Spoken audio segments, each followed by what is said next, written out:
एक और बार मैं प्रभु यीशु मसीह के सामर्थ्य नाम में आप सबको सलाम देना चाहता हूं।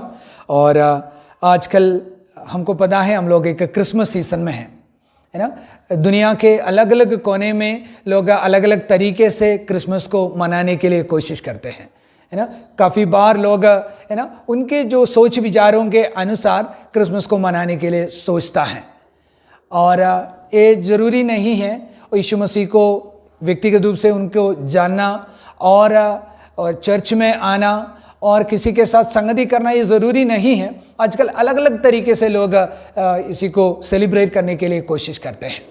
और उसी संदर्भ में आज मैं भी ऐसा एक वचन आपके सामने रखना चाहता हूँ। क्रिसमस के संदर्भ पर हम निकालेंगे लूका रचित सुसमाचार 2 अध्याय, उसका 1 से लेकर 7 तक हम पढ़ेंगे। Luke chapter 2 versus 1 to 7।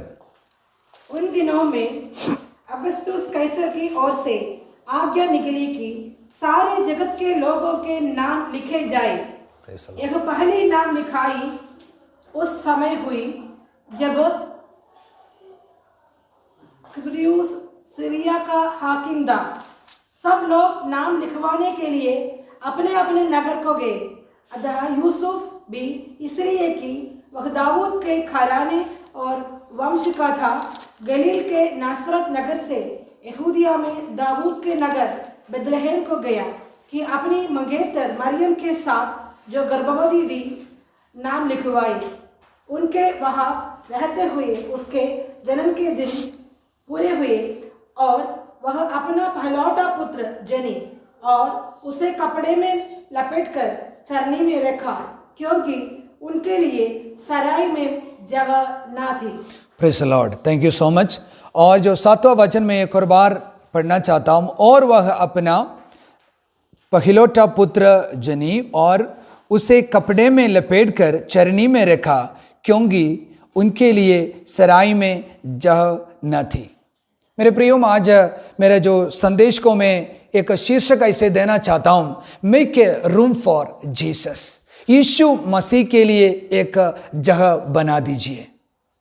मेरे प्रियो, हम लोग ये वचन में जाने से पहले इधर लिखा है, जो 7वां वचन में लिखा है, जो मरियम की जो पहलौठा पुत्र अथा यीशु मसीह को इस दुनिया में परमेश्वर ने भेजा है, और वो जो बच्चे को जो जन्म देने के लिए ऐसा एक स्थान नहीं मिला करके हम इधर देखा है। मेरे प्रियो, हम ये वचन के अंदर जाने से पहले ये व्यक्ति कौन था, ये पहलौठा कौन था करके मैं आपको थोड़ा बताना चाहता हूँ। ये पहलौठे के बारे में काफ़ी वचन हम बाइबल में हम देख सकते हैं। सबसे पहले यूहन्ना रचित सुसमाचार 1 अध्याय में जो पहला वचन में और वहाँ से लेकर आगे तक जो 14 वचन तक यीशु मसीह के बारे में लिखे रखा है, उधर ऐसे बताया गया है परमेश्वर के साथ था। जो वचन लिखकर उधर बताया, आखिरी में ये बोला है, जो वचन देहधारी होकर हमारे बीच में आया है उनका नाम है इम्मानुएल, नहीं तो यीशु मसीह है।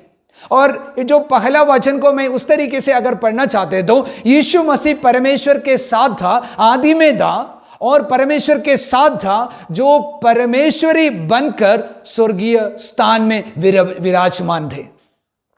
और उतना ही नहीं, उधर जो सारे सृष्टि के आरंभ से पहले ये यीशु मसीह था, और सारे सृष्टि का कारण ये यीशु मसीह था।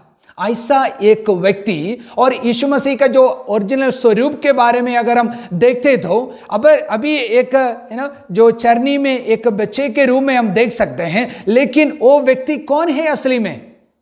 वो व्यक्ति है ये जो पूरे ब्रह्मांड को सृष्टि किया हुआ जीवित सामर्थी परमेश्वर। वो जीवित सामर्थी परमेश्वर ऐसे स्वर्गीय स्थान में विराजमान थे, जो फिलिपियों के पत्री में लिखा है। जो फिलिपियों 2 अध्याय जो 5वां वचन से लेकर और नीचे तक पढ़ते तो हम देख सकते हैं, जो स्वर्गीय स्थान में परमेश्वर के साथ जो एकता में जो रहने वाला परमेश्वर, उनके जो स्थान को छोड़कर इस धरती में आया है। मेरे प्रियो, मैं हमेशा ये बताने के लिए कोशिश करते हैं, मैं आपको बताना चाहता हूँ, अभी आप लोग अच्छे कपड़े में और अच्छे स्थान में अच्छे जो नौकरी करते आ रहे हैं और आपके जो सब कुछ है आपके पास, लेकिन मैं आपको बताता हूं, आप 1 घंटे के लिए नहीं तो 2 घंटे के लिए शहर में जाइए। शहर में जाकर आप ऐसे एक जो भिखारी का कपड़ा पहनकर, एक भिखारी के जो बर्तन हाथ में मैं आपको देना चाहता हूं, आप जाकर 1 घंटे के लिए भिखारी का जो काम करके वापस आ जाइए। हमसे कितने लोग करेंगे ये चीज? अरे यार, मेरा स्थान, मेरा नाम, मैं कौन सा परिवार से हैं और मेरा जो है ना सब देख लीजिए, मैं ऐसे कैसे कर पाऊं, है ना? समझ में आ गया आपको? लेकिन सोच लीजिए, ये जो यीशु मसीह के बारे में इधर लिखा है, जो एक इंसान होने के बावजूद भी, हम ये शहर को जानने के बावजूद भी 1 घंटे के लिए मेरा जो असली जीवन को जो साइड में रखते हुए दूसरे व्यक्ति को कपड़ा पहनना और उनके जो जीवन शैली में जाना मुझे दिक्कत रहता है। लेकिन सोच लीजिए, ये जगत को बनाया हुआ परमेश्वर उनके जो असली ताकत को छोड़कर और असली जो जीवन के जो अवस्था को छोड़कर अभी यीशु मसीह एक इंसान बनकर इस दुनिया में आ गया है। मेरे प्रियो, उधर ऐसे लिखा है, परमेश्वर के साथ जो तुलना था उसी को भी खोने दिया है। उसके बाद एक दास का जो रूप लेकर एक दास बनकर इस दुनिया में आया है। मेरे प्रियो, वो यीशु मसीह ऐसा एक परिस्थिति से इधर एक इंसान के रूप में आया है और उतना नहीं, और अगर आगे हम देखें तो उनका जो आने का जो मकसद क्या था, जो यीशु मसीह का मिशन क्या था, वो चीज को हम देखें तो पता चलेंगे। यूहन्ना रचित सुसमाचार 10वां अध्याय उसका 10वां वचन पढ़ लीजिए। Praise the Lord.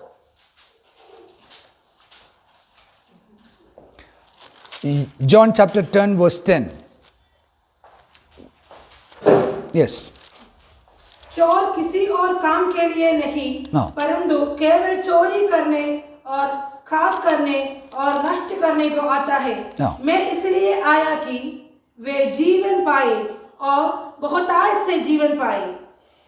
देख लीजिए, मैं इसलिए आया कि वे जीवन पाए और बहुतायत से पाए। और यीशु मसीह इस दुनिया में आने का मकसद क्या है? जो अंधकार में, जो मृत्यु में रहने वाला लोगों को, जो पाप के जो गंभीरता के वजह से, जो पाप के जो मजदूर और उनके जो उनके जो रिजल्ट क्या है, वो उन इंसान को मृत्यु मिलना था। लेकिन वो मृत्यु से बचाने के लिए, वो मृत्युमय जीवन को मिटाकर एक नया जीवन दिलाने के लिए यीशु मसीह इस धरती पे आया है। हम जानते हैं, हम कितना भी अच्छे परिवार में जन्म लिया हो और कितना भी पैसा आपके पास हो और आप कितना भी शोभामय जीवन इस दुनिया में जीते हो, उसके बावजूद भी ऐसा एक अंधकार, ऐसा एक मृत्यु हमेशा आपके साथ साथ चलते हैं। क्योंकि वचन ये बताता है, जब पाप का जीवन आप बिताते तो परमेश्वर से आप दूर हो गया है। परमेश्वर से दूर रहना मतलब अनंत काल के लिए आप मृत्यु के जो संतान बन जाते हैं और शैतान के जो कब्जे में आप रह जाते हैं। और इसका मतलब परमेश्वर से आप अलग हो जाते हैं तो हमेशा एक मृत्यु का डर और मृत्यु का भय आपके साथ चलता है। लेकिन परमेश्वर का वचन में ये लिखा है, जब यीशु मसीह आकर हमारे लिए उनका जीवन दिया है और यीशु मसीह मृत्यु से जी उठकर आज परमेश्वर के साथ विराजमान है, उसी के वजह से हमको ये पता चलता है और मृत्यु के बावजूद भी मेरे लिए एक नया जीवन है। जो कोई यीशु मसीह के ऊपर विश्वास करते तो उनको एक नया जीवन जरूर मिलेंगे। यीशु मसीह इस दुनिया में आने का उनका मकसद है, जो अंधकार में, मृत्यु में चलने वाला लोगों को एक नया जीवन दे। हालेलुया। वो एक नया जीवन देने के लिए यीशु मसीह इस धरती पे आया। और आगे हम जाके देखें तो पता चलेगा, जो 2 कोरिन्थियंस चैप्टर 5 वर्स 19 पढ़ लीजिए। 2 कोरिन्थियों 5वां अध्याय उसका जो 19वां वचन। अर्थात परमेश्वर ने मसीह में होकर अपने साथ संसार का मेल मिलाप कर लिया और उनके अपराधों का दोष उन पर नहीं लगाया और उसने मेल मिलाप का वचन हमें सौंप दिया है। यस, इधर देख लीजिए। और पाप के कारण, मैंने बोला पाप के कारण क्या हुआ है, परमेश्वर ने दुनिया को बनाया, संसार को बनाया, इंसान को बनाया, इस धरती में रखा है। लेकिन जो परमेश्वर ने जो रास्ता उनके लिए निकाला, उसी से हटकर ये लोग चलना शुरू कर दिया। उसी के वजह से परमेश्वर पवित्र परमेश्वर है। पवित्र परमेश्वर को जो पापी मनुष्य के साथ रिश्ता करना बहुत दिक्कत हो रहे थे। इंसान को तो परमेश्वर प्रेम करते थे, फिर भी उनके अंदर जो पाप है उसी के साथ समझौता करना परमेश्वर को नहीं हो सकता था। और परमेश्वर ने योजना बनाया, परमेश्वर ने लोगों को भेजा, समय समय पर नबियों को भेजा है और नेता लोगों को भेजा, राजा लोगों को भेजा, लेकिन उसके बावजूद भी लोगों के अंदर जो दुष्ट पाप है, वो पाप का जो गंदगी इनके जीवन से निकालना असंभव है। और परमेश्वर के समय पर परमेश्वर ने क्या किया है, उनका पुत्र यीशु मसीह को हमारे लिए भेजा, ताकि ये संसार एक साइड में परमेश्वर से हटकर जा रहे थे, उसी अवस्था से परमेश्वर ने उनको खींचने के लिए एक ही रास्ता को निकाला है, उनका नाम है यीशु मसीह। यीशु मसीह आकर जो पाप में जीने वाला सारे लोगों के लिए उनका जीवन कुर्बान कर दिया है। और कुर्बान करने की वजह से यीशु मसीह ने क्या किया है, एक साइड में परमेश्वर, दूसरे साइड में लोग, उनके बीच में जो मेल मिलाप नहीं होते थे, एक साथ नहीं आ सकता था, उसी के जो दीवार को हमेशा के लिए तोड़ दिया है। जो पाप में जीने वाला लोगों को पाप से उद्धार देकर और यीशु मसीह परमेश्वर के साथ मिलाया है। एक मेल मिलाप का जो संदेश लेकर यीशु मसीह इस दुनिया में आया है। और यीशु मसीह आने का सबसे पहला मकसद है एक नया जीवन देने के लिए, साथ ही साथ लोगों के साथ परमेश्वर को एक मेल मिलाप में लेके आने के लिए। Praise the Lord. ये मकसद के साथ यीशु मसीह इस दुनिया में आया। मैंने सबसे पहले बोला है, परमेश्वर के साथ स्वर्गीय स्थान में विराजमान हुआ वो परमेश्वर आज धरती पर जन्म लिया है। अभी हम लोग टेक्स्ट में आएंगे, जो पहला वचन में इस प्रकार लिखा है, उन दिनों में अगस्तुस कैसर की ओर से आज्ञा निकली कि सारे जगत के लोगों के नाम लिखे जाए। और ऐसा एक समय था 2000 साल पहले, जब यीशु मसीह इस धरती पर जन्म लेने का उसी समय में यूसुफ और मरियम, और अब पूरा कहानी आप लोग जानते होंगे, उधर यूसुफ और मरियम के साथ उनके जो शादी तो विवाह निश्चय तो करके रखा था, और उसी समय पवित्र आत्मा के द्वारा एक कुमारी गर्भवती हुआ है। और गर्भवती हुआ है। अब सोच लीजिए, हमारे जमाने में ऐसा कुछ हो जाते तो कितना एक निंदा के विषय हो सकता है, शादी से पहले एक कुमारी गर्भवती होते तो। और उसी जमाने में शायद इससे ज्यादा हो सकता था, लेकिन मैं विश्वास करता हूं जो मरियम के अंदर ही अंदर एक खुशी था, क्योंकि दुनिया कुछ भी बोले और दुनिया मेरे चारों तरफ लोग कुछ भी बोले, लेकिन मुझे पता है किस तरीके से ये चीज मेरे जीवन में संभव हुआ है। मैं विश्वास करता हूं, मैं देखता हूं जो स्वर्गदूत मेरे साथ बातचीत किया है, पवित्र आत्मा मेरे जीवन में उतर कर आया है, उसी के द्वारा ये आशीष मेरे जीवन में पाया है। और फिर भी शायद उनके अंदर शायद दुख हो सकता है। उसी संदर्भ में एक और खबर और एक और निर्देश उनके जो चारों तरफ उनके इलाका में फैल गया है, वो क्या है? अभी आपको क्या करना होगा, आपने जो यूसुफ के साथ जो विवाह निश्चय तो किया है, इसलिए आप उस परिवार में जाने वाला है। अभी आप लोगों का नाम लिखने के लिए, नाम आपके रजिस्टर में चढ़ाने के लिए, और देश में कितने लोग हैं कि गिनती का एक समय आ चुका है, इसलिए आपको अपने अपने शहर में जाकर आपको जो नाम लिखवाई करना होता है। अब सोच लीजिए, इधर बाइबल के अनुसार हम देख सकते हैं उनका जो पूरा समय ऑलमोस्ट हो चुका है, शायद 9वें महीने में चलते थे, और वो बिना जाने के लिए काफी शायद कोशिश किए होंगे, लेकिन उनको तो जाना ही था, क्योंकि शायद वो जो डेट आज के जैसे ड्यू डेट एक्सटेंड नहीं करते होंगे, इसलिए उनको उस समय के अंदर जो बेथलेहम में जाना जरूरी था। इसलिए नसरेत से जो गलीली जो देश से वो दूर जगह में जाने के लिए कोशिश कर रहे और प्रयास किया है। और अगर हम देखें तो करीबन 105 और 110 किलोमीटर दूरी पे इनको वहां से जाना था। मैं सोचता हूं अभी तक शायद यूसुफ और मरियम इस तरीके से एक यात्रा नहीं किए होंगे, लेकिन उनको ये आदेश इतना स्ट्रांग था, उसी के वजह से उनको जाना पड़ा है।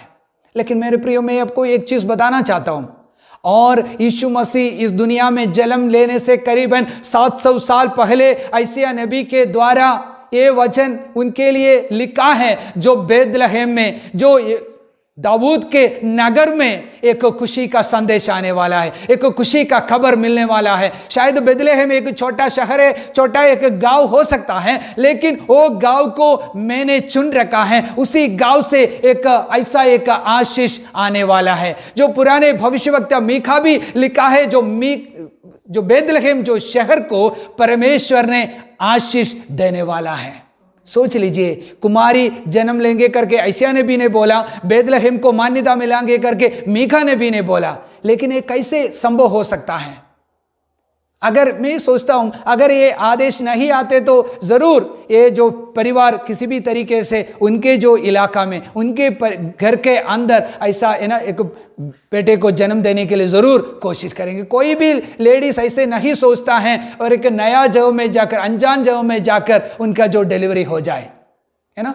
लेकिन परमेश्वर का इच्छा ये था, ये जो यूसुफ को, मरियम को बेथलेहम में लेके जाना है, इसलिए उसी जमाने के पूरे इलाका में, पूरे देश के अंदर एक निर्देश को, ये आज्ञा को देना पड़ा है। मेरे प्रियो, मैं ये चीज को आपके सामने बताना चाहता हूं। शायद आपके लिए, शायद एक ही व्यक्ति को परमेश्वर कुछ कार्य करवाने के लिए, परमेश्वर का मकसद आपके जीवन में पूरा करने के लिए शायद ऐसा कुछ आज्ञा हमारे देश में घोषणा कर सकता है। शायद कुछ जो कानून को बदल भी सकता है, कुछ चीजों को बदल सकता है। हम सोचेंगे अरे यार, तो ये मेरे जीवन में मुसीबत का कारण हो रहे हैं, लेकिन परमेश्वर का इच्छा पूरा होने के लिए शायद आपको उसी रास्ता में जाना पड़ता है। Praise the Lord. अभी आप सोच लीजिए, ये जो फैमिली किस तरीके से गया हमको मालूम नहीं है, लेकिन किसी भी तरीके से अभी ये लोग बेथलेहम तक पहुंच चुका है। अभी बेथलेहम में पहुंच गया है, लेकिन एक और चीज याद रखना है, ये फैमिली अकेला नहीं था। ये फैमिली तो उधर पहुंच गया, लेकिन इस तरीके से ये जो यूसुफ दाऊद वंश से आया हुआ व्यक्ति था, इसलिए ये व्यक्ति बेथलेहम में पहुंच गया। मैं विश्वास करता हूं इनके साथ काफी शायद रिश्तेदार और बाकी लोग भी उसी शहर के अंदर पहुंच गए होंगे। उसी के वजह से अभी तक इतना ऐसा एक भीड़ को ये बेथलेहम देखा नहीं होगा, इतने सारे लोग उधर आ चुका है। सबको कुछ दिन के अंदर, कुछ समय के अंदर उनका नाम लिखवाई तो करना है, और सभी लोग आ चुका है। उसी संदर्भ में अभी मरियम और यूसुफ अलग अलग जगह में जाकर खटखटाता है। ये लोग सोचता है अरे यार, तो मेरा जो वाइफ को अभी प्रेग्नेंट है, अभी डिलीवरी होने वाला है, अगर हमको एक ऐसा कुछ प्राइवेट रूम मिल जाते तो अच्छा था। लेकिन सभी लोग क्या बोले होंगे, हमारे पास जगह नहीं है। लेकिन एक और चीज आप लोग सोचना है, हमारे जमाने के जैसे इस तरीके से होटल फैसिलिटीज वगैरह कुछ भी नहीं है। 2000 साल पहले इस तरीके से लोगों को जो किराए पे देने वाला जो भवन इतना कॉमन नहीं था। शायद अगर कुछ ऐसे स्थान भी होते तो इतना प्रज्वलित नहीं हो सकता था। फिर भी इधर ऐसे लिखा है, जो सराय में ये व्यक्ति को और मरियम और यूसुफ को जगह नहीं मिला है। आप लोग मेरे साथ एक बार कल्पना कर लीजिए, ये परिवार किस तरीके से उधर पहुंच गए होंगे, और किस तरीके से उनका जो उसी शाम के समय और दिन के समय कैसे वो लोग बिताया होंगे। इतने अंदर ही अंदर दुख, इतने अंदर ही अंदर डर और नाराज हो गए होंगे, हम क्या करेंगे अभी, है ना। मैं वो जो मरियम के साथ खड़े होकर आप लोग सोचते, तो अगर मेरे घर में होते तो मेरा बाकी परिवारजन हो सकता, मेरे कमरे के अंदर, है ना, एक खुशी के साथ एक ऐसा एक वातावरण में मैं ये बच्चे को जन्म दे सकता था। लेकिन अभी मेरे पास जो जानने वाला व्यक्ति सिर्फ यूसुफ है, और मेरे साथ खड़े होने के लिए, थोड़ा हिम्मत देने के लिए कोई भी मेरे साथ नहीं है। मेरा परिवार दूर में है और मैं एक नया सिटी में आ चुका हूं। उतना ही नहीं, अभी मेरे पास ऐसा एक अच्छा कमरा भी नहीं है, मेरा जो ये अवस्था से गुजर कर जा सकता है। मेरे प्रियो, एक नारी के जीवन में कितना दर्दनाक परिस्थिति से अभी ये जो मरियम गुजर कर गए होंगे। लेकिन मैं विश्वास करता हूं, अभी हम लोग ये देखा है, फिलिपियों के पत्री में देखा है, स्वर्गीय स्थान को छोड़कर परमेश्वर ने उनके बेटे को, और परमेश्वर स्वयं और इंसान बनकर इस धरती में आया है। और परमेश्वर ने स्वर्गीय स्थान को छोड़ा, मतलब एक इंसान बनकर आया है, और इंसानियत में भी सबसे नीचे पद को प्राप्त किया है। और यहां तक अपनी एक प्राइवेट रूम में पैदा होने के लिए भी उनको मौका नहीं मिला है। ऐसा ही एक स्थान में, इधर ऐसे लिखा है ना, जो चरनी में रखा है। शायद ऐसे एक गौशाला के अंदर होगा, नहीं तो कोई ऐसा कई कोने में और जन्म लिया होंगे, उसके बाद उनको चरनी में रखा करके लिखा है। मेरे प्रियो, मेरा यीशु मसीह इस दुनिया को बचाने के लिए, मेरे जीवन को, आपके जीवन को बचाने के लिए, ये पूरे दुनिया को पाप से बचाने के लिए आया है। और उनका आने का मकसद काफी सर्वश्रेष्ठ था, उत्तम था, लेकिन उनका जो शुरुआत ऐसा एक एकदम, हम क्या बोले, एकदम साधारण से साधारण तरीके से हुआ है मेरे प्रियो। लेकिन आज का मेरा संदेश का जो मेन पार्ट मैं ये बताना चाहता हूं, इधर ऐसे लिखा है, चरनी में रखा है क्योंकि उनके लिए सराय में जगह न थी। मैं ये सोचता हूं शायद इनसे पैसा देने वाला व्यक्ति और जो उनसे जाने पहचाना लोग शायद इससे पहले आकर वो जो सराय को बुक किए होंगे। शायद जो उनके वहाँ के मालिक शायद सोचे होंगे, ये परिवार को देखे मुझे क्या मिलेगा, और इस तरीके से मेरे पास कुछ है ना, ऐसे कुछ संबंध इनके साथ नहीं है। अगर शायद पैसा के कुछ मामले में होगा, रिश्ता के कुछ मामले में होगा, कुछ भी हो, लेकिन उनको एक स्थान देने के लिए इनके पास कुछ समय नहीं था, अवसर नहीं मिला है। लेकिन मैं एक चीज सोचता हूं, अगर इनको पहले कुछ ऐसे खबर मिला होता, ऐसा ये दुनिया का राजा है ना, आज हम बताते हैं दुनिया के राजा, ये मालिक, सर्वश्रेष्ठ परमेश्वर का बेटा अभी बेथलेहम में पैदा होने वाला है। अभी ये मरियम के साथ, मरियम के जो पेट में ऐसा एक बेटा है, अगर इनको खबर मिलता होता, ये क्या करते हैं, पूरे लोगों को खाली कर देता। इनके 2-3 कमरे, एक कमरे के जगह पर 4-5 कमरे खाली कर देता और उनके लिए सारे इंतजाम कर लेते थे। लेकिन पता नहीं क्या कारण हो सकता है, लेकिन ये व्यक्ति अनजान थे, उसी के वजह से उनको एक खाली कमरा नहीं मिला है। लेकिन मैं आज आपसे, जो लोग ये संदेश को सुन रहे, आपसे मैं प्रश्न पूछना चाहता हूं, हमारे जीवन में ये यीशु मसीह के लिए कुछ ऐसा स्थान है? हम लोग यीशु मसीह के बारे में काफी कुछ सीखते होंगे, और यीशु मसीह के बारे में हम लोग कहानियां सुनते होंगे, बाइबल पढ़ते होंगे, और यीशु मसीह के बारे में दूसरे लोगों को बताने के लिए हमारे पास काफी कुछ इंफॉर्मेशन हमारे पास होंगे। शायद काफी बार हम लोग चर्च में गए होंगे, लगातार हम लोग चर्च में दान भी देते होंगे, लेकिन फिर उसके बावजूद भी काफी बार असलियत में प्रभु हमारे जीवन में कार्य करने के लिए देखे तो आपके और मेरे जीवन में प्रभु के लिए स्थान नहीं होता है। हमारे प्रभु के लिए स्थान एक अलग करना हमारे लिए असंभव होता है मेरे प्रियो। इसलिए आज ये 2000 साल पहले जो प्रश्न उनके लिए महत्वपूर्ण था, आज 2000 साल के बावजूद भी हमारे जीवन के लिए ये भी एक महत्वपूर्ण प्रश्न है। आपके जीवन में ये जीवित यीशु मसीह के लिए कुछ स्थान बाकी है? हमारा स्थान काफी बार हमारे जो नौकरी लेके जाते हैं, हमारे जो फ्रेंड्स लोग लेके जाते हैं, हमारे परिवार के जो लोग, बच्चे होंगे, पति होंगे, पत्नी होंगे, हमारे जो संपत्ति होंगे, हमारे जो दुनिया में, समाज में हमारा जो स्थान है, ये सारे चीजों के लिए हमारा जो स्थान हम लोग दे देते हैं। उसके बाद काफी बार जब यीशु मसीह हमारे दिल में आने के लिए कोशिश करने के समय, यीशु मसीह मेरे साथ कुछ बातचीत करने के, सोचने के समय, उनको देने के लिए मेरे पास समय नहीं होंगे, स्थान नहीं होंगे, और मैं बाकी सारे चीजों में व्यस्त रहता है मेरे प्रियो। लेकिन सोचना बहुत जरूरी है, आज ये जीवित यीशु मसीह को देने के लिए, यीशु मसीह के मेरे दिल में बिठाने के लिए मेरे पास कुछ समय है और कुछ जगह बचा है? अगर नहीं है तो आज गंभीरता से सोचना बहुत जरूरी है। ये यीशु मसीह आज मेरे दिल में, आपके दिल में वास करने के लिए चाहता है। प्रभु के वचन में जो प्रकाशित वाक्य में 3 अध्याय और उसका जो 20वां वचन एक बार पढ़ लीजिए।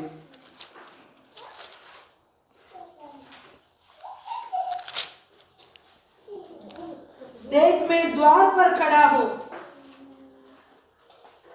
देख मैं द्वार पर खड़ा हुआ खटखटाता हूं। यदि कोई मेरा शब्द सुनकर द्वार खोलेगा तो मैं उसके पास भीतर आकर उसके साथ भोजन करूंगा और वह मेरे साथ। ओके, इधर ऐसे लिखा है, यीशु मसीह ने क्या बोल रहे, अगर मैं द्वार पर खटखटाता हूं, अगर कोई भी मेरे जो वचन को सुनकर द्वार खोलते तो आपको साथ में क्या करूंगा, मैं आपके अंदर आकर आपके साथ में भोजन करूंगा। मेरे प्रियो, यीशु मसीह ऐसे नहीं बोला है, जब मैं आपके साथ में आप लोग द्वार खोलते तो मैं आपके अंदर आकर मैं आपको कुछ संदेश दूंगा, मैं आपके जो पर्स को भर दूंगा, ऐसा नहीं बोला है। यीशु मसीह ये बताते हैं, मैं आपके साथ बातचीत करना चाहता हूं, आपके साथ संगति करना चाहता हूं। काफी बार हम भी सोचते हैं अगर यीशु मसीह के लिए कुछ पैसा दिया है और कुछ आशीष पाया, उसी के लिए तो हमारे पास समय है। अब जब हमारे पास सब कुछ, सारे रास्ता बंद होने के समय हम लोग यीशु मसीह से प्रार्थना करने के लिए तैयार है। लेकिन जब हमारे खुशी में, जब हमारे जो जीवन को जो अच्छी तरीके से चलने के समय यीशु मसीह के लिए समय देना, यीशु मसीह के लिए जगह देना, यीशु मसीह के साथ बातें करना हमारे लिए मुश्किल हो जाते हैं। लेकिन आज यीशु मसीह हमसे ये चाहता है, प्रत्येक जन से ये चाहता है, मेरे लिए थोड़ा जगह दे दीजिए ताकि मैं आपका जीवन को एक नए रास्ता में लेके जाऊं। हालेलुया। हमारे जो सोच विचारों को, हमारे दृष्टिकोण को मैं बदलने के लिए चाहता हूं, लेकिन आपको क्या करना होगा? मेरे लिए थोड़ा जगह तो देना ही होगा। मेरे प्रियो, आज आपके जीवन के जो दिल में, आपके जीवन में क्या क्या वास करते हैं? काफी बार हमारे अंदर घमंड वास करते हैं, काफी बार गुस्सा हमारे जीवन में वास करते हैं, काफी बार लालच हमारे जीवन में वास करते हैं, और काफी ये दुनिया के सारे जो गंदगी हमारे अंदर ही अंदर है ना रहने के लिए हम लोग स्थान देता है। आखिरी में यीशु मसीह आने के समय यीशु मसीह को बैठने के लिए जगह नहीं होते। यीशु मसीह हमारे दिल में अगर एक कोने में वास करते तो उनका प्रभाव बहुत कम रहेंगे, है ना। अगर आपके घर में, आपके आंगन में कोई आते तो आपके बेडरूम में आप कुछ भी कर सकते हैं, कुछ फर्क नहीं पड़ेगा। लेकिन आपके जो पूरा घर का जो मालिक जब यीशु मसीह को और किसी भी व्यक्ति को देते तो उनके पास सारा अधिकार होंगे। उसी प्रकार यीशु मसीह को आपके जीवन का प्रथम स्थान देने के लिए कोशिश कर लीजिए।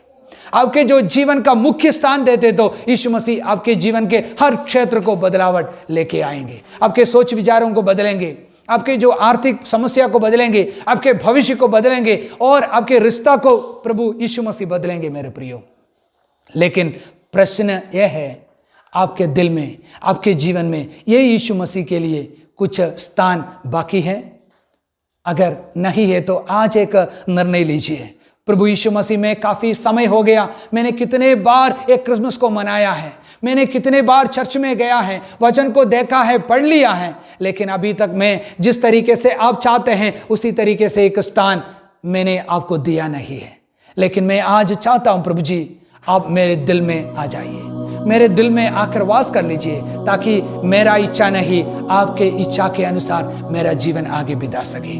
ताकि जो कोई व्यक्ति मेरे जीवन में मेरे सामने आते हैं, वो व्यक्ति मेरा जीवन को नहीं, लेकिन आपका जीवन को, आपका स्वभाव को मेरे जीवन से देख सके।